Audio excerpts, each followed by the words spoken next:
나의 갈 길 다 가도록 예수 인도하시니 내 주 안에 있는 긍휼 어찌 의심하리요. 주님, 저희가 이 세상에 보내어지어 사는 동안 주님이 인도하시고 동행하여 주시는 것이 최고의 은혜인 줄로 압니다. 주님이 창조하신 이 땅은 겨울 동안의 동면을 깨고 모든 것들이 새싹을 틔우는 봄을 기다리고 있습니다. 그러나 겨울 동안에도 이 모든 생명이 죽었던 것이 아닌 것처럼 지금 침체되어 있고 잠자고 있는 듯한 우리의 영혼도 예수님의 순환과 죽음을 묵상하는 사순절 기간 동안 자복하고 회개하는 시간을 통하여 예수님을 따라 깨어나게 하여 주시옵소서. 너무나 가볍고 나약한 우리의 영혼은 예수님 옷자락에 손 한 번 대고 모든 고통과 질병을 한순간에 떨치고 싶어 하지만 혈루증을 치유받은 여인처럼 12회의 고통을 견디겠느냐 물으신다면 바로 뒷걸음질 칠 것을 압니다. 이러한 저희의 나약함을 긍휼히 여겨주시어 그 고통과 질병이 나를 죽이는 것이 아니라 주님께 더욱 가까이 나아갈 수 있는 은혜의 끈이 된다는 것을 깨닫게 하여 주시옵소서. 주님, 양화진 언덕에 세워주신 100주년 기념교회는 다가오는 3월 각종 성경 공부 프로그램과 구역 모임을 개강합니다. 예수님께서 마을의 평범한 어부를 불러 특별한 제자로 세우셨듯이 모든 구역장들과 각처의 봉사자들 뿐만 아니라 모든 교인들이 예수님께서 특별하게 불러 세워주신 말씀의 통로라는 사명을 받들어 교회 밖으로 나아가 등대처럼 세상 구석구석을 밝히는 선한 영향력의 그리스도인이 되게 하여 주시옵소서. 특별히 100주년 기념교회의 일꾼으로 부름받은 교육자들과 가정을 굽어 살펴주시어 이 가정이 주님의 일꾼으로 수고하는 동안에도 어두운 광야를 지나고 있다면 그 광야에서도 주님의 선을 볼 때까지 지혜롭고 담대한 마음으로 찬양을 올려드릴 수 있도록 동행하여 주시옵소서. 오늘 말씀을 전하여 주시는 조광묵 목사님의 설교를 통하여 살아계신 아버지의 말씀을 마음 깊이 새기게 하시고 그 말씀의 힘으로 세상에 나아가 아버지의 자녀로 살아가게 하여 주시옵소서. 주님, 우리가 누리는 아름다운 세상이 하나님 아버지 말씀의 능력으로 창조되었음을 다시 한번 생각합니다. 주님이 이루신 커다란 창조의 역사 속에서 우리 한 사람 한 사람이 할 수 있는 일은 지극히 작은 일이겠지만 그 작은 일들이 밤하늘의 작은 별처럼 빛나서 이 세상을 아름답게 만드는 작은 조각이 되게 하여 주시옵소서. 주님 손 놓고는 단 하루도 살 수 없다는 것을 깨달으며 창문을 크게 열고 무릎 꿇고 엎드려 예수님 이름으로 기도드립니다. 아멘. 오늘 우리에게 주시는 하나님의 말씀은 여호수아 1장 1절에서 18절입니다. 여호와의 종 모세가 죽은 후에 여호와께서 모세의 수종자 눈의 아들 여호수아에게 말씀하여 이르시되 내 종 모세가 죽었으니 이제 너는 이 모든 백성과 더불어 일어나 이 요단을 건너 내가 그들 곧 이스라엘 자손에게 주는 그 땅으로 가라. 내가 모세에게 말한 바와 같이 너희 발바닥으로 밟는 곳은 모두 내가 너희에게 주었노니 곧 광야와 이 레바논에서부터 큰 강 곧 유브라데 강까지 해 족속의 온 땅과 또 해지는 쪽 대해까지 너희의 영토가 되리라. 내 평생에 너를 능히 대적할 자가 없으리니 내가 모세와 함께 있었던 것 같이 너와 함께 있을 것임이니라. 내가 너를 떠나지 아니하며 버리지 아니하리니 강하고 담대하라. 너는 내가 그들의 조상에게 맹세하여 그들에게 주리라 한 땅을 이 백성에게 차지하게 하리라. 오직 강하고 극히 담대하여 나의 종 모세가 내게 명령한 그 율법을 다 지켜 행하고 우로나 좌로나 치우치지 말라. 그리하면 어디로 가든지 형통하리니 이 율법책을 내 입에서 떠나지 말게 하며 주야로 그것을 묵상하여 그 안에 기록된 대로 다 지켜 행하라. 그리하면 내 길이 평탄하게 될 것이며 내가 형통하리라. 내가 내게 명령한 것이 아니냐. 강하고 담대하라. 두려워하지 말며 놀라지 말라. 내가 어디로 가든지 내 하나님 여호와가 너와 함께 하느니라 하시니라. 이에 여호수아가 그 백성의 관리들에게 명령하여 이르되 진중에 두루 다니며 그 백성에게 명령하여 이르기를 양식을 준비하라. 사흘 안에 너희가 이 요단을 건너 너희의 하나님 여호와께서 너희에게 주사 차지하게 하시는 땅을 차지하기 위하여 들어갈 것임이니라 하라. 여호수아가 또 르우벤 지파, 갓 지파, 므낫세 반 지파에게 말하여 이르되 여호와의 종 모세가 너희에게 명령하여 이르기를 너희의 하나님 여호와께서 너희에게 안식을 주시며 이 땅을 너희에게 주시리라 하였나니 너희는 그 말을 기억하라. 너희의 처자와 가축은 모세가 너희에게 준 요단 이쪽 땅에 머무려니와 너희 모든 용사들은 무장하고 너희의 형제보다 앞서 건너가서 그들을 돕되 여호와께서 너희를 안식하게 하신 것 같이 너희의 형제도 안식하며 그들도 너희의 하나님 여호와께서 주시는 그 땅을 차지하기까지 하라. 그리고 너희는 너희 소유지 곧 여호와의 종 모세가 너희에게 준 요단 이쪽 해 돋는 곳으로 돌아와서 그것을 차지할지니라. 그들이 여호수아에게 대답하여 이르되 당신이 우리에게 명령하신 것은 우리가 다 행할 것이요 당신이 우리를 보내시는 곳에는 우리가 가리이다. 우리는 범사에 모세에게 순종한 것 같이 당신에게 순종하려니와 오직 당신의 하나님 여호와께서 모세와 함께 계시던 것 같이 당신과 함께 계시기를 원하나이다. 누구든지 당신의 명령을 거역하며 당신의 말씀을 순종하지 아니하는 자는 죽임을 당하리니 오직 강하고 담대하소서. 아멘.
드디어 모세가 죽었습니다. 이스라엘 족속을 가나안 땅으로 40년 동안 이끌어왔던 모세가 아직 이스라엘 족속을 가나안 땅에 들이지 못한 채 죽었습니다. 40여 년 전에 광야에서 하나님께서 모세를 부르셨습니다. 이스라엘 족속을 애굽에서 불러내어 내가 약속한 곳으로 들어가게 하라라고 하시며 불렀습니다. 모세는 그때 극구 내가 무엇이기에 가리이까라고 거절했습니다. 그러나 하나님께서는 그러한 모세를 끝까지 설득해서 이스라엘 족속을 가나안 땅으로 이끌어들이도록 보내셨습니다. 가나안을 향해서 40여 년 동안 적과 또한 광야의 많은 위협들을 해치고 이스라엘을 이끌어 왔습니다. 그러나 그는 가나안에 들어가지 못하고 이스라엘 족속을 모압 땅에 남겨둔 채 죽었습니다. 1절 말씀을 같이 한번 읽어보겠습니다. 여호와의 종 모세가 죽은 후에 여호와께서 모세의 수종자 눈의 아들 여호수아에게 말씀하여 이르시되.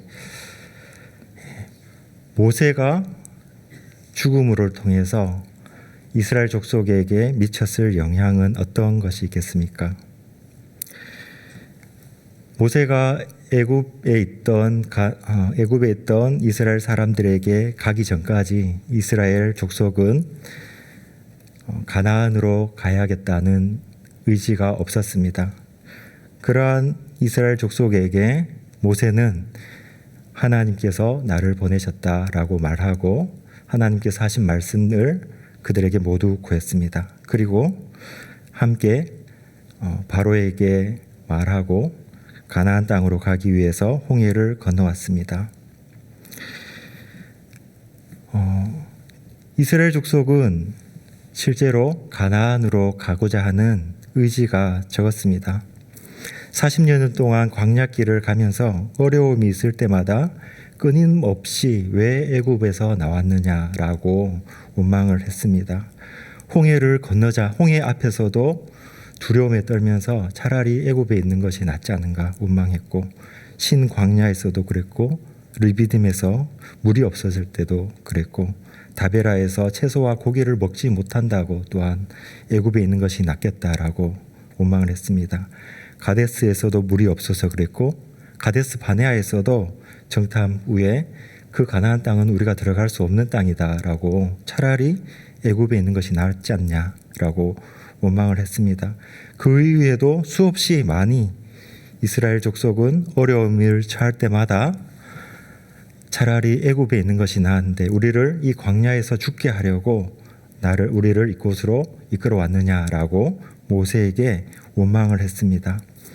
그러나 그때마다 모세는 다시 그러한 이스라엘 족속을 이끌어서 돌이켜서 가나안으로 향하게 만들었습니다. 그러했던 모세가 이제 죽었다는 것입니다.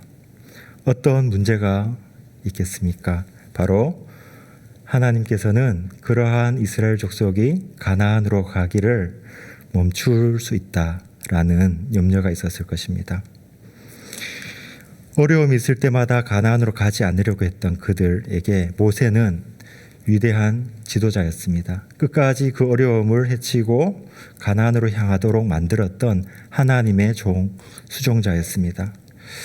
가나안으로 가야 하는 그러한 시점에 이제 모세가 죽음을 통해서 더 이상 그들을 강력하게 이끌 지도자가 없게 된 것입니다. 이 모세는 죽었지만 이스라엘 족속은 계속해서 가나안으로 들어가야 합니다. 모세는 그들을 가나안으로 이끄는 수단이자 하나님의 종이었습니다. 본문에서 모세가 죽고서 다른 일을 할 수도 있었습니다. 모세를 추모하는 기간을 갖던가 모세를 장사하는 기간을 가질 수도 있는데 그러한 부분에서는 아무것도 기록되어 있지 않습니다. 실제로 장사를 지냈는지는 알 수 없지만 그것을 기록하지 않았다는 것은 성경의 관점에 있어서 그것이 중요하지 않다는 것일 것입니다. 여호와께서는 바로 여호수아를 불러서 말씀하셨습니다. 여호수아를 불러서 여호와께서 직접 말씀을 하셨습니다. 여호수아는 어떤 인물입니까? 여호수아는 여러 가지 평가를 할 수 있지만 하나님께서 생각하는 여호수아는 어떤 인물인지 신명기 3장 28절 말씀을 한번 같이 찾아보겠습니다. 신명기 3장 28절입니다.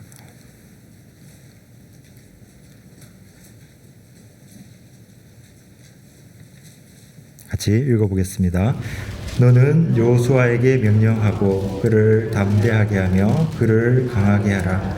그는 이 백성을 거느리고 건너가서 내가 볼 땅을 그들의 기업으로 얻게 하리라 하셨느니라. 하나님께서는 여호수아를 모세가 죽고 난 이후에 이스라엘 백성을 가나안 땅으로 이끌 지도자, 차기 지도자로 여겼습니다. 그뿐만 아니라 하나님께서는 그 본문에서뿐만 아니라 계속해서 하나님께서는 신명기에서 여호수아를 모세를 이어서 이스라엘 족속을 이끌고 가나안으로 갈 자다라고 계속해서 말씀해 왔습니다. 즉 하나님께서 모세가 죽은 후에 여호수아를 부른 것은 모세가 했던 일, 이스라엘 족속을 가나안으로 이끌었던 그 일을 이제 모세에게 명하기 위한 것입니다. 이스라엘 족속을 이끌고 가나안으로 들어가야 할 그 지도자 여호수아를 하나님께서 부르셨습니다. 그 전에 모세를 통해서 계속해 왔던 그 말씀을 이제는 여호수아에게 직접 말씀을 하고 있습니다. 이제까지는 모세가 하나님의 종이었고 여호수아는 모세의 수종자로 일컬었습니다. 이제는 그 모세가 죽고 여호수아가 직접 하나님의 말씀을 받는 하나님의 종이 되어서 하나님의 그 명령을 직접 받게 됩니다. 2절 말씀 같이 읽어보겠습니다. 내 종 모세가 죽었으니 이제 너는 이 모든 백성과 더불어 일어나 이 요단을 건너 내가 그들 곧 이스라엘 자손에게 주는 그 땅으로 가라. 모세가 죽고서 하나님께서 여호수아를 불러서 다른 것을 말할 수도 있는 여지가 충분히 있습니다. 그러나 하나님께서는 거두절미하고 이렇게 말씀하셨습니다. 모세가 죽었으니 이제 너는 이 모든 백성을 더불어 일어나 이 요단을 건너 내가 그들 곧 이스라엘 자손에게 주는 그 땅으로 가라. 모세가 죽은 후에 하나님께서 직접 여호수아에게 첫 번째로 말씀하신 것이 바로 이것입니다. 모세가 죽었다. 그러므로 이제 일어나서 가나안으로 가라. 원어로는 쿰 아보루입니다. 쿰 많이 들어본 말씀이실 텐데 쿰 일어나라, 아보르 건너가라라는 말씀입니다. 요단을 건너가라라고 직접 명령을 하셨습니다. 이것이 하나님께서 모세가 죽은 후에 여호수아를 불러서 명령하신 첫 번째 말씀입니다. 건너가라라고 하는 이 말씀의 뜻은 요단강을 건너가라라는 뜻으로 요단강은 북쪽 헐몬산에서 발원해서 남쪽으로 흘러 갈릴리를 거쳐서 남쪽 사해에 이르는 즉 가나안 땅의 동쪽 경계를 가리키는 것입니다. 그래서 요단강을 건넌다라는 말은 가나안 땅으로 들어간다라는 의미가 있습니다. 그래서 하나님께서는 여호수아에게 첫 번째 명령으로 쿰 아보르 일어나서 건너가라라고 말씀하셨습니다.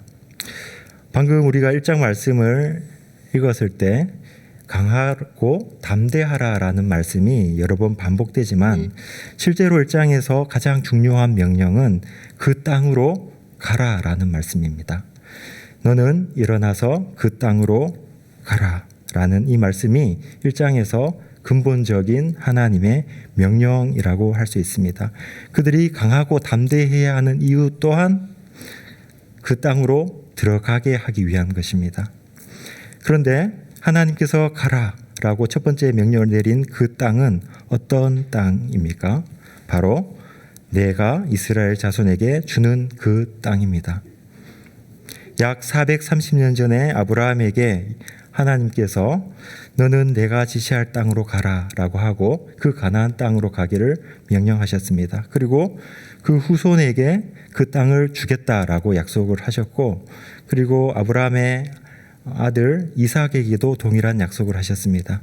그 이후에 야곱, 손자인 야곱에게도 동일한 약속을 하셨고 야곱이 가나안으로 가서 약 400여 년 동안 그 후손들이 애굽에 머무는 동안 그 약속이 잊혀지지 않고 있었습니다. 그리고 400년이 지난 이때 큰 민족을 잃은 이스라엘 족속을 다시 가나안 땅으로, 아브라함에게 약속하셨던 그 가나안 땅으로 이끌어내기 위해서 모세를 불러서 40년 동안 광야를 돌아서 이끌어 오셨습니다. 그래서 강조되고 있는 부분은 바로 그 땅으로 가라는 것입니다. 하나님께서 주신 땅, 그들에게 주신 땅, 그들의 조상을 통해서 그들에게 주신 땅으로 가라라는 말씀이 강조되고 있는 것입니다. 모세가 죽자마자 바로 가나안 땅을 정복하기 위한 그 준비를, 그 서막의 명령을 하나님께서 모세를 불러서 말씀하고 있는 것입니다.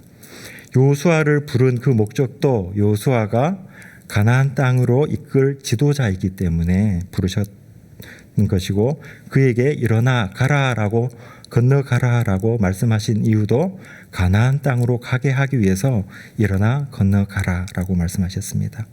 그렇기 때문에 오늘 1, 2장에서 강조되고 있는 것은 하나님께서 모세가 죽자마자 이스라엘 족속에게 멈추지 말고 가나안 땅으로 가라라고 명령하는 것입니다. 하나님께서 그들에게 가나안 땅으로 가라라고 명령하신 것은 처음 하신 말씀이 아닙니다.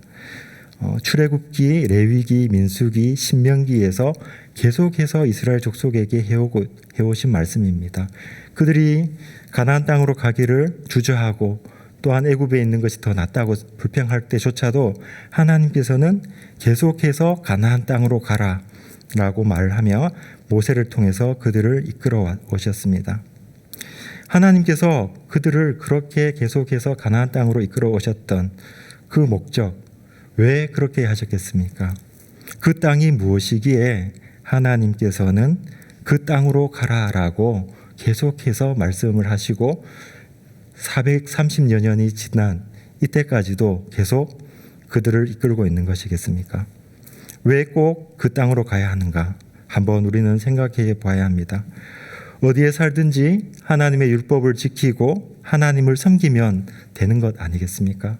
꼭 그 가나안으로 들어가야만이 하나님의 백성이 될 수 있는 것입니까? 그런데 이것이 하나님께서 이스라엘 족속을 부른 목적입니다. 이스라엘 족속과 다른 이방 민족과의 차이점이 바로 이곳에서 드러납니다. 우리 또한 꼭 교회에 가야 하나? 꼭 하나님, 예수님을 믿어야 하나? 착하고 바르게, 선하게, 양심적으로 해끼치지 않고 도움되는 사람으로 살아가면 되는 것 아닌가라고 생각할 때가 있습니다. 그러나 세상에는 착하고 선하게 살아가려고 하는 사람이 많이 있습니다. 교회 외에도, 교회 밖에도 많이 있습니다.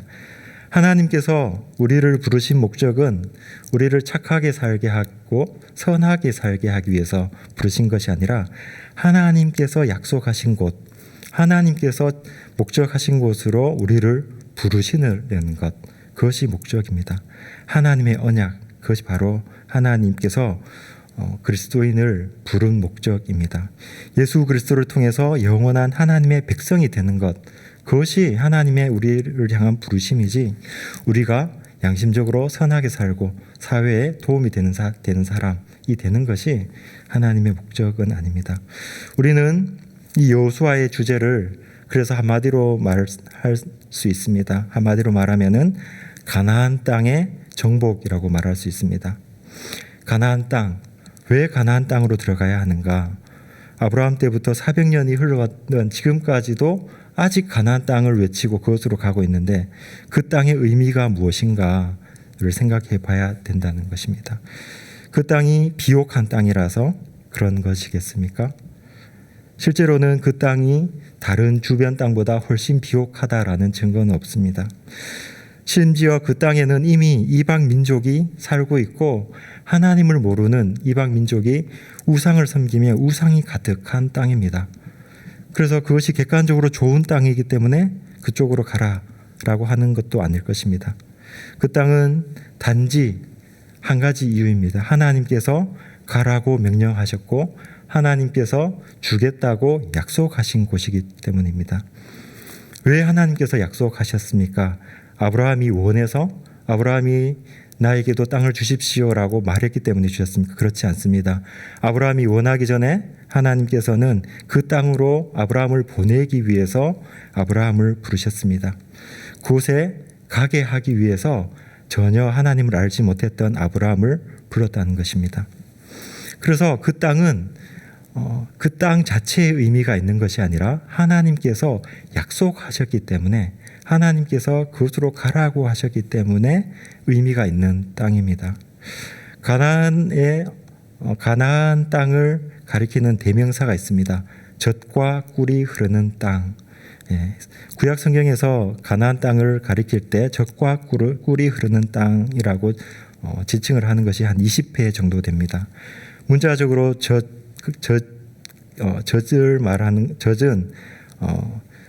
가축을 통해서 젖을 생산할 수 있는 초목이 가득한 땅을 가리킵니다. 그리고 꿀이 흐르는 땅이라고 했을 때 꿀을 풍부하게 채취할 정도로 꽃과 화초가 많이 자라는 것, 살기 좋은 땅을 가리키는 것입니다. 그러한 1차적인 자연적 조건 때문에 가라고 하는 것이 아니라 그것은 상징적인 의미입니다. 하나님께서 창조하실 때 이 땅에 목적하셨던 그 에덴 동산에서 복이 이루어지는 것, 즉 하나님의 복과 안식이 있는 곳, 그것을 가리킬 때 젖과 꿀이 흐르는 땅이라고 하는데, 지난 시간에 우리는 이 가나안 땅을 창조의 원형인 에덴 혹은 하나님께서 임재하시는 성전이라고 공부를 한 적도 있습니다. 하나님께서는 우리를 그처럼 하나님께서 창조하신 그 하나님 나라의 원형인 가나안 땅으로 가라라고 말씀하시는 것입니다.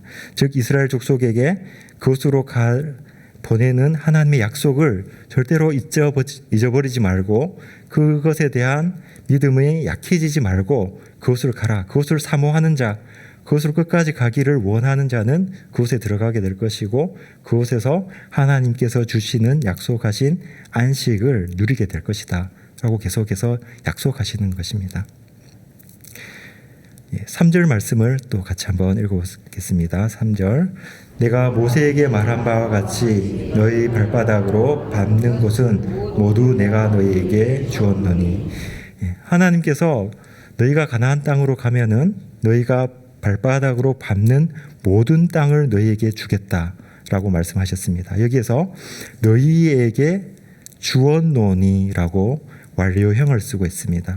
완료형을 쓰는 것은 이미 주었다라는 것입니다. 미래에 줄 것이다가 아니라 이미 주었다라고 말씀합니다. 이것은 하나님께서 하신 그 약속의 성취가 반드시 이루어질 것이고 하나님의 언약이 확실하다라는 것을 의미합니다. 즉 하나님의 그 신실하심에 근거해서 하나님께서 하신 약속은 취소되지 않고 변경되지 않고 반드시 이루어질 것에 근거해서 하시는 말씀입니다. 즉 하나님께서 미래에 줄 것이지만 이미 하나님의 신실하심에 근거해서 그것은 이미 너희에게 준 것과 다름없다라고 말씀하시는 것입니다. 그런데 3절 앞절에 보면은 이렇게 말씀하고 있습니다. 모세에게 말한 바와 같이 너희 발바닥으로 밟는 곳을 이라고 말씀합니다. 그냥 다 주는 것이 아니라 너희 발바닥으로 밟는 곳이라고 말씀하고 있습니다. 이 발바닥으로 밟는다는 표현은 모든 것을 다 주겠다. 많이 돌아다니면은 그 다 밟는 것을 다 주겠다라는 의미가 아니라 발바닥으로 밟고 정복하는 땅, 그것을 너희에게 주겠다라고 말씀하시는 것입니다. 정복하고 성취하는 것, 내가 주겠다고 한 땅을 들어가서 그 약속을 믿고 그 땅을 정복할 때 내가 그 땅을 주겠다라고 하는 것이죠. 즉 이 한 구절 말씀에서는 두 가지 말씀이 지금 긴장관계를 이루고 있습니다. 하나는 이미 너희에게 주었다라는 말씀과 하나는 너희가 성취하고 정복하는 땅을 주겠다라는 말씀입니다. 그러니까 두 개는 실제로 같은 말씀이 아니죠. 하나는 이미 성취된 것이고 하나는 너희가 해야지 성취될 것이다라는 말씀이기 때문에 두 말씀이 긴장을 이루고 있습니다. 이 긴장은 앞으로도 1장에서 계속해서 이어집니다. 이것이 끝까지 우리가 하나님께서 가나안 땅으로 가라라고 말씀을 하는 그것을 풀어가는 중요한 실마리가 될 것입니다. 즉 이것은 현재 이 땅에서 그리스도인의 신앙과 관련된 문제입니다. 4절 말씀 한번 같이 읽어보겠습니다. 곧 강야와 이 레바논에서부터 큰 강, 곧 유브라데 강까지 헷 족속의 온 땅과 또 해지는 쪽 대해까지 너희의 영토가 되리라. 하나님께서 원래 주시기로 했던 그 땅을 너희에게 주겠다. 레바논에서부터 유브라데 강까지 다 주겠다라고 말씀을 하시는데, 여기서 주목해야 봐야 할 말씀 한 가지는 헷 족속의 온 땅을 주겠다라고 합니다. 즉 그 땅은 현재 너희의 땅이 아니라 다른 민족의 땅이라는 말씀입니다. 이미 다른 민족이 그곳에 살고 있고 다른 점유주가 있는 그 땅을 주겠다라고 하는 것이죠. 그 땅에는 오늘 말씀에서와 같이 헷 족속이라는 강력한 지배력을 미치고 있는 족속이 있는 땅입니다. 실제로 그 땅에는 헷 족속만 있는 것이 아니라 7 족속이 그 가나안 땅에 살고 있는 것을 우리는 알 수 있습니다. 그 땅에는 가나안 족속, 헷, 히위, 브리스, 기르가스, 아모리, 여부스 족속이 이미 그 땅에 오랫동안 살고 있었던 땅입니다. 그것은 애초부터 그런 땅이었습니다. 주인이 없어서 가나안으로 가서 취할 수 있는 땅이 아니라 이미 다른 주인이 그곳에 살고 있었던 땅이라는 거죠. 그것은 이미 아브라함에게 가나안으로 가라라고 말씀하실 때부터 그랬습니다. 아브라함에게도 말씀하실 때 하나님께서는 이렇게 말씀하셨습니다. 겐 족속과 그니스 족속과 감몬 족속과 헷 족속과 브리스 족속과 르바 족속과 아모리 족속, 가나안 족속, 기르가스 족속, 여부스 족속의 땅이니라. 내가 너에게 가라고 한 그 땅은 이렇게 많은 민족이 살고 있는 땅이다. 이방 족속의 땅이다라고 하는 것입니다. 여기에서도 한 가지 긴장관계가 형성되고 있는 것입니다. 여기에서는 바로 그 땅이 순수하게 가기만 하면 얻을 수 있는 땅이 아니라 이미 다른 민족이 살고 있던 땅이라는 의미입니다.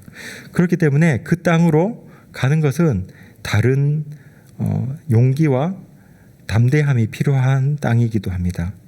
그러므로 순수하게 들어갈 수 있는 것이 아니라 그 땅에는 그 민족들이 섬기고 있던 우상과 그 민족들이 행하고 있던 죄악들이 가득한 땅이라는 것을 알 수 있습니다.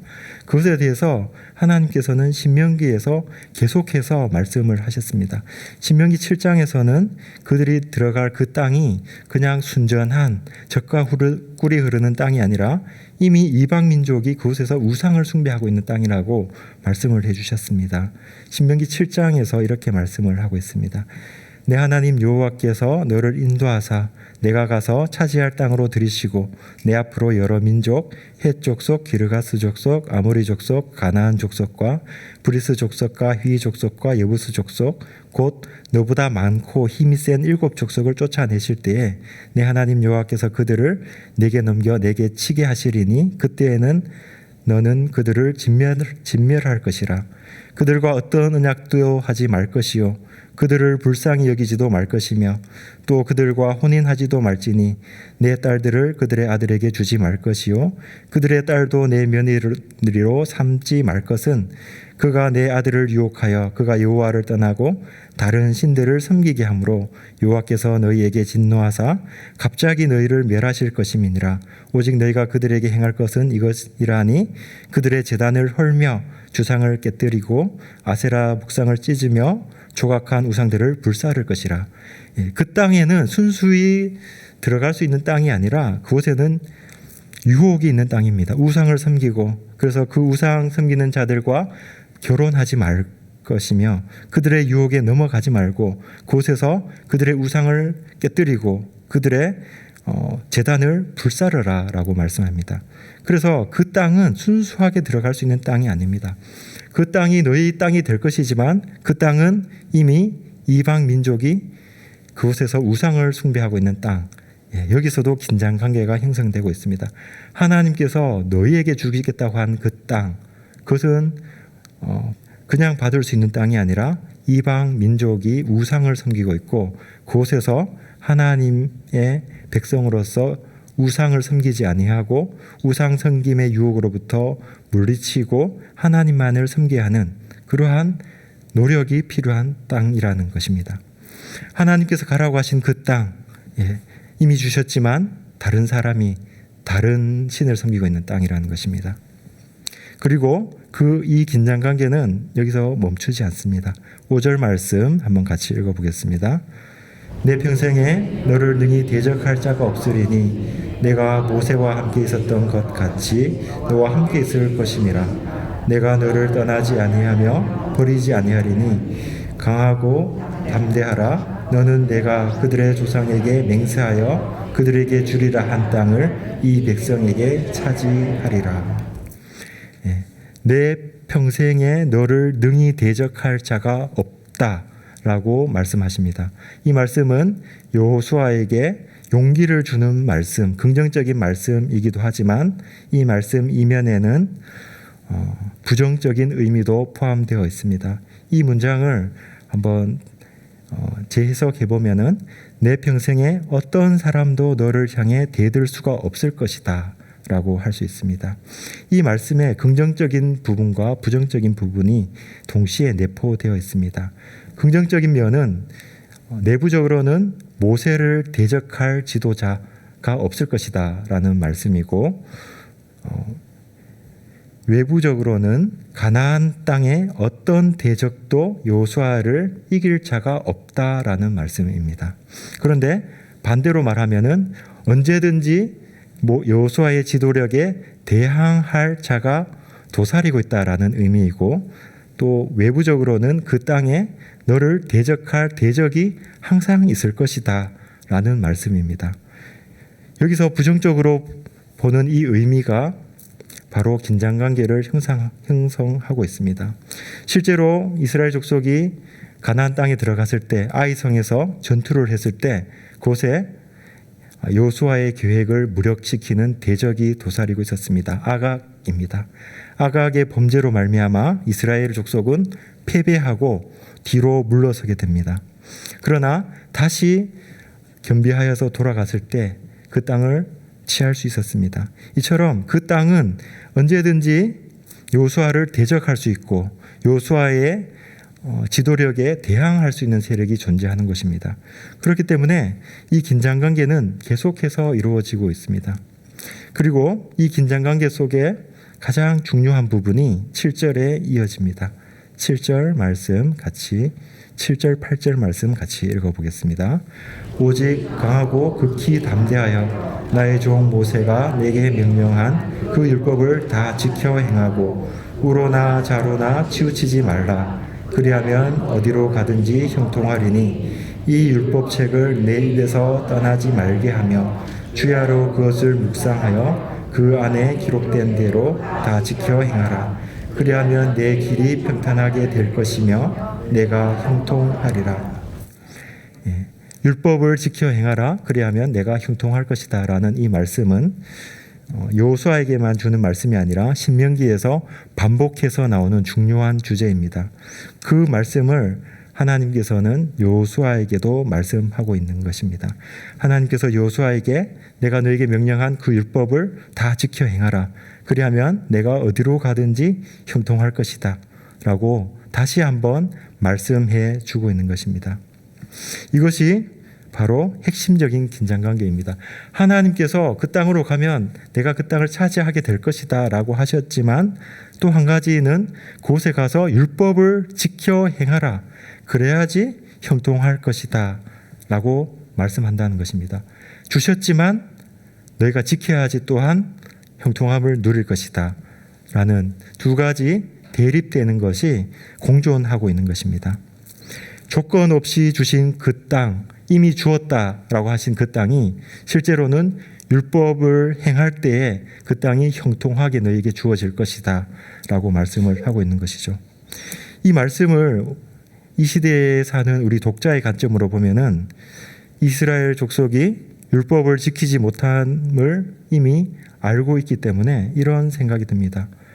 그럼 이스라엘 족속은 앞으로 어떻게 될 것인가? 이것이 무슨 의미인가? 이들은 들어가서 분명히 율법을 지키지 못할 것인데 그러면 어떻게 되는가? 왜 이런 말씀을 이들에게 주시는 것인가? 라는 생각이 우리에게 들 수 있습니다. 율법의 긴장관계가 제시되는 것이죠. 즉 그 땅은 그들의 노력으로 실패의 땅이 될 것임을 암시하는 것입니다. 땅을 차지함에 있어서 실패가 아닌 율법의 하나님의 섬김에 실패가 됩니다. 땅은 차지하게 되지만 그 땅에서 하나님께서 주시기로 한 그 복은 율법을 지키지 못함으로 말미암아 실패하게 되고, 그리고 결국은 그 땅까지도 잃어버리게 됩니다. 하나님께서 그것에 대해서 신명기 31장에서 이미 말씀해 주신 바가 있습니다. 신명기 31장에서 이렇게 31장 16절 말씀 한번 같이 찾아보겠습니다. 신명기 31장 16절 말씀입니다.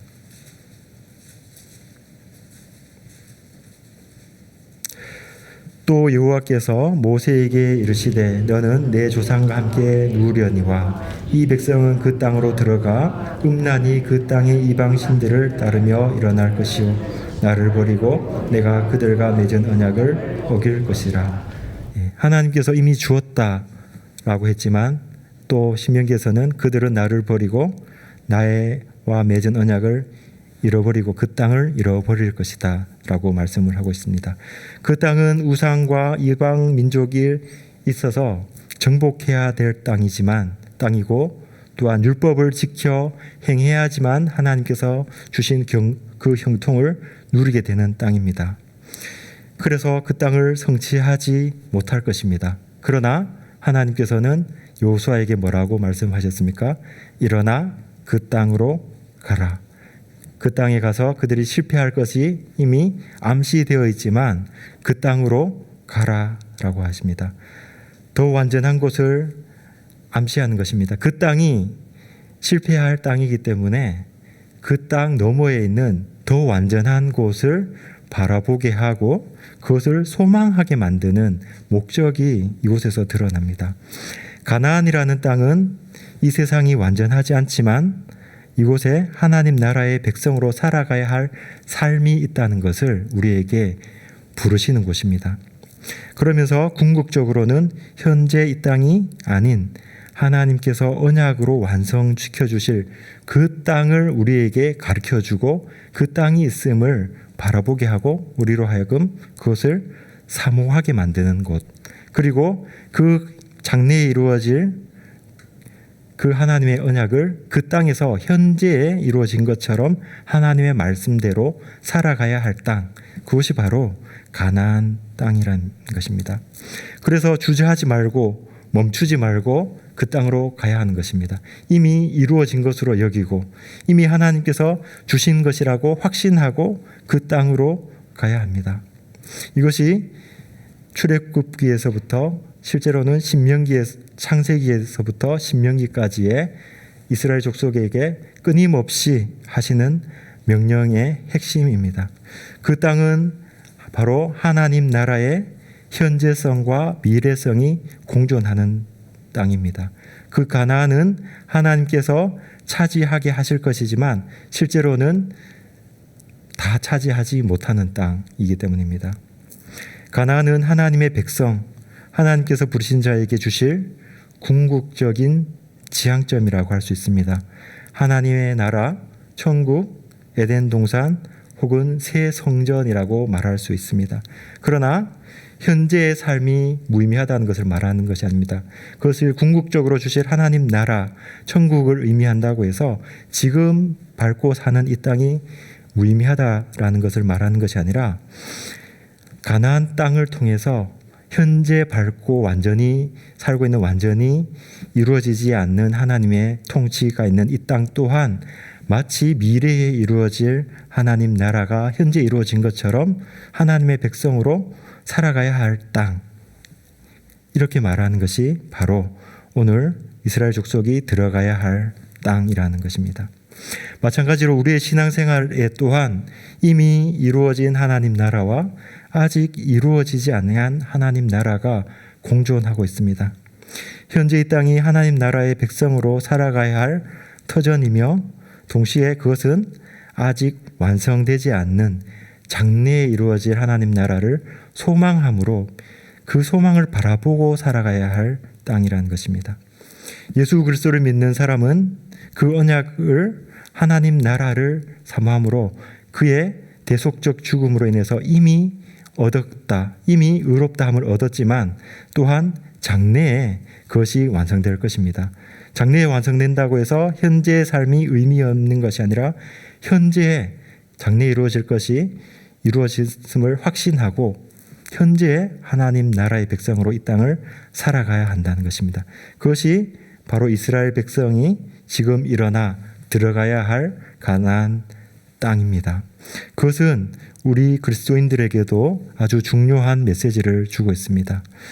고린도후서 말씀을 한번 같이 찾아보겠습니다. 고린도후서 5장 2절에서 7절 말씀이 바로 그 말씀을 우리에게 주고 있습니다.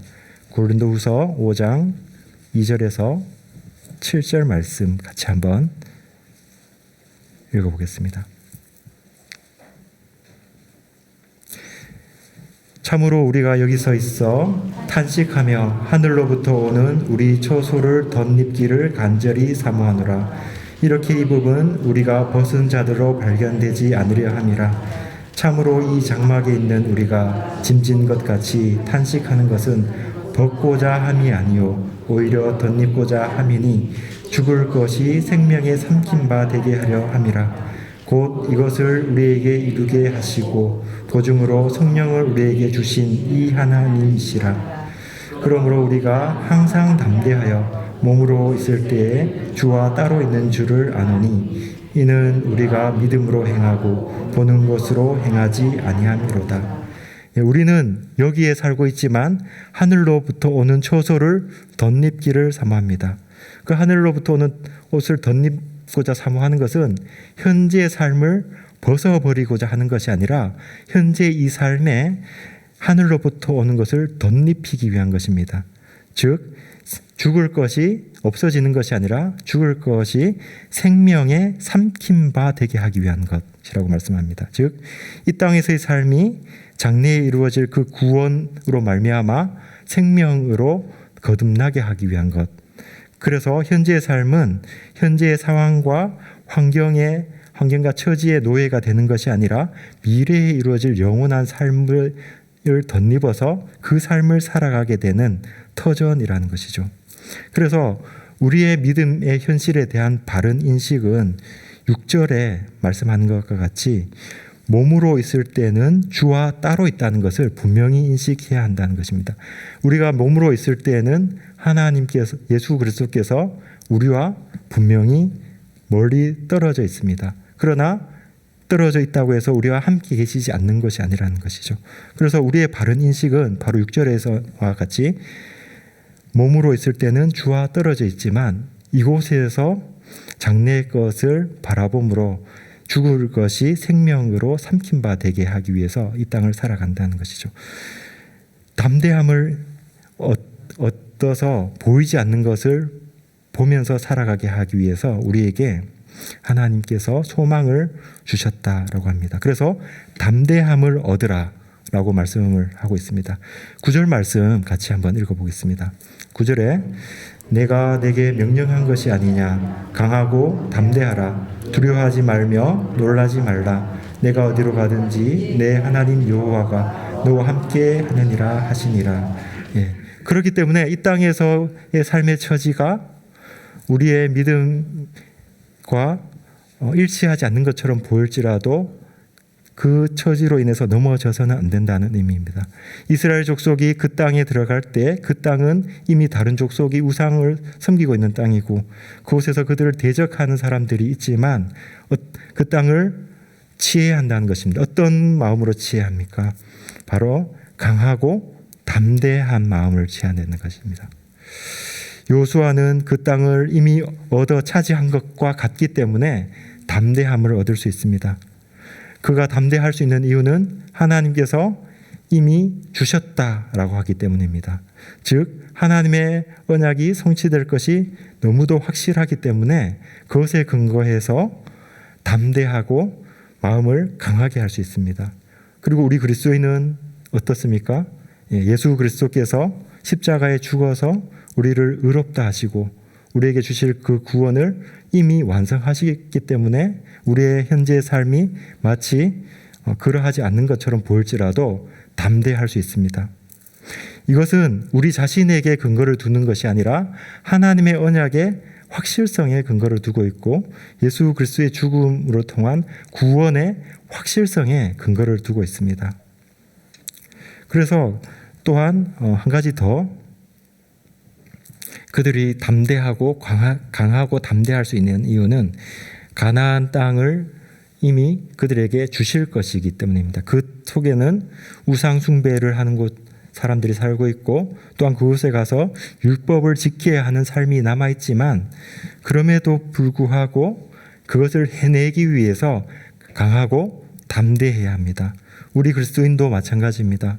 이 세상은 세속적 가치로 예수 그리스도께서 오실 때까지 끝까지 하나님을 모른 채로 살아갈 것입니다. 그렇지만 우리는 이 땅에서 강하고 담대하게 살아가야 합니다. 왜냐하면은 하나님께서 예수 그리스도를 통해서 우리에게 이루신 그 구원이 너무나 확실하고 이미 기존 사실이 되었기 때문입니다. 이 강하고 담대하라는 그 마음은 자신의 인간적인 의지를 말하는 것이 아니라 방금 살펴보았던 것과 같이 하나님의 언약의 확실성과 하나님의 동행하심에 근거를 두고 있습니다.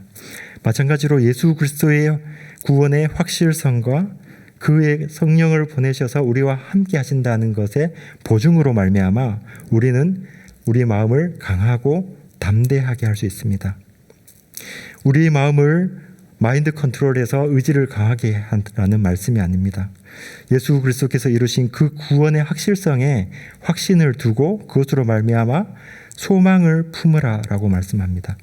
그래서 고린도후서에서 소망이 있으므로 담대히 그 구원에 대해서 말할 수 있다라고 말합니다.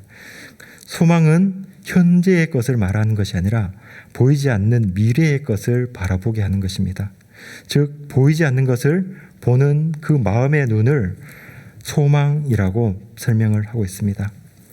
현재의 삶의 공고함과 힘듦이 있고 또 어려운 가운데 있지만 그것이 우리를 멸망하게 만들 수 있고 실패하게 할 수 있고 죽음으로 몰아내올 수 있다는 그 두려움 가운데 넘어지지 아니하고 오히려 예수 그리스도께서 이루신 그 구원을 바라보고 담대하고 강하게 마음을 먹고 소망을 품으라라는 것이 그 말씀인데 로마서 5장에서 그 말씀에 대해서 이렇게 말씀합니다. 우리가 환난 중에도 즐거워하나니 이는 환난은 인내를 인내는 연단을 연단은 소망을 이루는 줄 알미로다. 소망이 우리를 부끄럽게 하지 아니함은 우리에게 주신 성령으로 말미암아 하나님의 사랑이 우리 마음에 부은 바 됨이니라. 하나님께서 이 환난 가운데 있더라도 우리에게 절망이 아니라 그 환난을 통해서 결국은 소망을 이루게 하신다고 하셨습니다. 그런데 그 소망이 우리를 부끄럽게 하지 않는 이유는 바로 성령을 통해서 우리 마음에 하나님의 사랑을 부었는데 그 하나님의 사랑은 어떤 것인고 하니 우리가 아직 연약하고 죄인 되었을 때 하나님의 사랑을 받기에 자격이 없는 자였을 때 경건하지 않을 때 우리를 위해서 죽으셨고 또 우리가 죄인 되었을 때 우리를 위해서 죽으셨습니다. 그렇기 때문에 그 하나님의 사랑은 너무나 확실한 사랑입니다. 우리가 만약 의인일 때 예수 그리스도께서 우리를 위해서 죽으셨다면은 우리가 의롭지 못할 때 그 사랑이 취소될 수 있는 여지가 있습니다. 그러나 하나님께서는 우리가 의인이 아닌 연약하고 죄인일 때 우리를 위해서 죽으셨기 때문에 그 사랑이 취소되지 않는 확실하다라는 것을 말씀한다는 것입니다. 그래서 그리스도인들이 환난 가운데서도 소망을 품을 수 있는 것은 예수 그리스도께서 십자가에서 이루신 그 구원이 바로 하나님의 사랑을 확증해 주는 것이기 때문입니다. 그처럼 우리에게 필요한 것은 바로 현재에 이루어지는 삶의 문제의 해결보다 더 중요한 것은 그 삶의 문제에 넘어지지 않고 앞으로 하나님께서 우리에게 주실 그 구원의 완성됨을 바라보고 소망하며 살아가는 것. 그것이 실제로 우리 그리스도인들에게 더욱 필요한 것입니다. 한 가지 사례를 들어보겠습니다. 미국 44대 대통령 버락 오바마는 원래 케냐의 무슬림 집안의 사람이었습니다. 그리고 미국의 최초 흑인 대통령이었습니다. 그가 그러한 신분에도 불구하고 미국의 대통령이 될 수 있게 만들었던 한 연설이 있습니다. 그 연설에서 이렇게 말했습니다. 희망이 있으면 두려울 것이 없다. 즉 오바마는 그 희망에 대해서 말을 함으로 사람들의 마음을 움직였습니다. 그의 연설은 사람들의 삶의 문제를 해결해 주는 것보다 이 삶에 문제가 있을지라도 희망을 잃지 않는다면은 절망할 필요가 없다라고 하면서 그가 이렇게 연설을 했습니다. 희망은 맹목적적인 낙관주의가 아닙니다. 우리 앞에 있는 엄청난 과제나 우리 길에 서 있는 장애물을 무시하는 것이 아닙니다. 우리의 상황이 개선될 것이라는 믿음은 우리가 그것을 위해 노력하고 싸우면서 얻어지는 것입니다. 소망은 맹목적인 소망이 아닙니다. 지금 있는 상황을 다 무시하고 다 모든 것을 마치 없는 것처럼 여기는 것이 아니라 지금 우리가 그리스도인으로 살아가기에 어려운 이 현실을 딛고도 끝까지 그리스도인으로 살기로 자처하고 노력하고 분투할 때 그 소망이 우리에게 이루어진다라는 것으로 우리는 이렇게 적용해 볼 수 있습니다. 주님이 오실 때까지 이 땅에는 그 문제, 삶의 문제가 사라지지 않을 것입니다. 죄와 죽음이 공존하는 이 세상에서 우리에게 필요한 것은 이 문제가 해결되는 것은 아닙니다. 왜냐하면 이 문제는 예수님께서 다시 오실 때 해결되기 때문입니다. 그렇다면 우리에게 필요한 것은 바로 소망입니다. 이 문제가 있을지라도 우리가 이 세상과 함께 멸망하는 것이 아니라 하나님께서 예수 그리스도를 통해 이루신 그 구원의 생명을 얻었고 그것으로 우리가 들어갈 것이라는 소망으로 지금 현재 그 하나님 나라의 삶을 살아가는 것입니다. 삶이 우리를 힘들게 하고 어려움 속에서 벗어날 수 없게 하더라도 강하고 담대하게 하나님께서 주신 약속이 확실함으로 그 소망을 품고 이 땅에서의 삶이 하늘에서의 생명으로 말미암아 삼킨 바 되도록 살아가는 것, 이것이 바로 우리 그리스도인의 현재 신앙 생활일 것입니다. 그리고 계속해서 이 말씀에 대한 요수아의 반응을 보겠습니다. 10절 말씀 같이 읽어보겠습니다. 이에 요수아가 그 백성의 관리들에게 명령하여 이르되 11절입니다. 진중에 두루 다니며 그 백성에게 명령하여 이르기를 양식을 준비하라. 사흘 안에 너희가 이 요단을 건너 너희의 하나님 여호와께서 너희에게 주사 차지하게 하시는 땅을 차지하기 위하여 들어갈 것이니라. 요수아는 하나님의 이 명령을 듣자 말자 바로 실행에 올립니다. 백성의 관리들에게 바로 양식을 준비해서 3일 안에 그곳으로 건너갈 것이다 라고 실질적인 명령을 내립니다. 그가 하나님의 말씀을 주저하거나 한 번 더 따져보지 않았습니다. 바로 실행에 들어갔습니다. 그리고 하나님께서 하신 말씀을 자기의 말로 옮겨서 백성에게 전달하고 있습니다. 즉 하나님께서 하신 그 약속이 이제는 요수아의 말이 되어서 되뇌어지고 있습니다.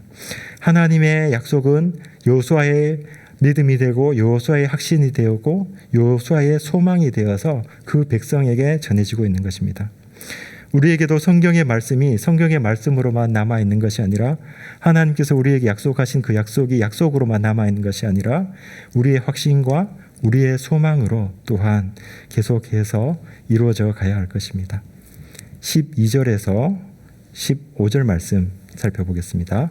요수아가 또 르벤 지파와 갓 지파와 므낫세 반 지파에게 말하여 이르되 여호와의 종 모세가 너희에게 명령하여 이르기를 너희 하나님 여호와께서 너희에게 안식을 주시며 이 땅을 너희에게 주시리라 하였나니 너희는 그 말을 기억하라. 너희의 처자와 가축은 모세가 너희에게 준 요단 이쪽 땅에 머무르려니와 너희 모든 조상들은 무장하고 너희의 형제보다 앞서 건너가서 그들을 돕되 여호와께서 너희를 안식하게 하신 것 같이 너희도 형제도 안식하며 너희도 그들의 하나님 여호와께서 주시는 그 땅을 차지하기까지 하라. 그리고 너희는 너희 소유지 곧 여호와의 종 모세가 너희에게 준 요단 이쪽 해 돋는 곳으로 돌아와서 그곳을 차지할지니라. 르벤 지파와 갓 지파, 므낫세 반 지파는 이미 그들에게 주시기로 한 땅을 얻었습니다. 그럼에도 불구하고 그 지파에게 또한 하나님께서 명령하신 땅으로 가라라고 말씀하고 있습니다. 그들도 하나님께서 주신 그 땅으로 가야 하는 이유는 바로 무엇이겠습니까? 그것은 하나님의 약속은 사사로운 개인적인 유익을 위한 것이 아닙니다. 그 지파들이 더 이상 취할 것이 없는 상태가 되었다고 해서 그 가나안 땅을 들어가지 않아서는 안 됩니다. 하나님의 약속은 사사로운 이익과 개인적인 유익, 개인적인 소원을 성취하기 위해서 주신 것이 아닙니다. 하나님의 약속은 영원한 하나님 나라를 이 땅에 이루시기 위한 것입니다. 그렇기 때문에 그 백성은 이미 그들의 땅을 얻었다고 할지라도 그 남은 백성 이스라엘 족속과 함께 가나안 땅으로 일어나서 가야 하는 것입니다. 가나안은 하나님 나라에 대한 영원한 언약이라는 것이 그들에게도 또한 인식되었던 것입니다. 16절 말씀, 18절까지 한번 읽겠습니다. 그들이 여호수아에게 대답하여 이르되 당신이 우리에게 명령하신 것은 우리가 다 행할 것이요 당신이 우리를 보내시는 곳에는 우리가 가리이다. 우리는 범사에 모세에게 순종한 것 같이 당신에게 순종하려니와 오직 당신의 하나님 여호와께서 모세와 함께 계시던 것 같이 당신과 함께 계시기를 원하나이다. 누구든지 당신의 명령을 거역하며 당신의 말씀을 순종하지 아니하는 자는 죽임을 당하리니 오직 강하고 담대하소서. 모세를 따랐던 그들은 이제는 여호수아를 인정하고 여호수아와 약조를 맺습니다. 그들은 하나님의 언약을 자신의 이익과 권리로 여기지 아니하고 하나님께서 이루실 영원한 언약, 이 땅에 이루실 하나님의 계획으로 여기고 있는 것입니다. 그렇기 때문에 그 땅에 들어가더라도 그들이 더 이상 얻을 것이 없고 오히려 전사자를 낼 수 있는 위험이 있지만 그들은 그럼에도 불구하고 모세의 후계자인 여호수아와 약조를 맺고 그것으로 들어갑니다. 모세가 죽었기 때문에 모세와 했던 약속을 여호수아에게서는 하지 않고 등 돌릴 수 있는 상황입니다. 그러나 그들은 그렇게 하지 않고 모세와 같이 당신을 따르겠다. 하나님께서 모세와 함께 있었던 것 같이 당신과도 함께 있기를 원한다. 그래서 강하고 담대하라라고 말해주고 있습니다. 영원한 하나님의 언약에 동참하는 것은 우리 자신의 개인적인 사사로움, 우리의 소원, 우리 삶에 무엇을 얻기 위한 것이 아니라 하나님께서 우리가 이 땅에 있기 전에 이미 계획하신 하나님 나라를 이루는 것입니다. 그것은 우리의 현재 삶의 처지와 상관없이 예수 그리스도를 통해서 이 땅에 이미 임했고 또한 그가 다시 오실 때 이미 임할 것이며 우리는 그로 말미암아 그 땅에 들어갈 것이 너무나 분명합니다. 그렇기 때문에 우리는 이 땅에서의 삶의 현실이 녹록지 않고 우리를 주눅들게 만들지라도 이미 이루어진 영원한 생명을 바라보고 그 생명의 삶을 이 땅에서 살아가며 늘 하나님을 향해 창문을 열고 소망으로 하나님의 그 생명을 취하면서 살아갈 수 있습니다. 그 소망을 늘 잊어버리지 말고 마음속에 간직하시기를 기원드립니다. 같이 기도하겠습니다. 하나님 아버지, 모세가 죽었지만 하나님의 약속과 계획은 멈추거나 변하지 않으며 한치 오차도 없이 계속해서 진행되었음을 봅니다.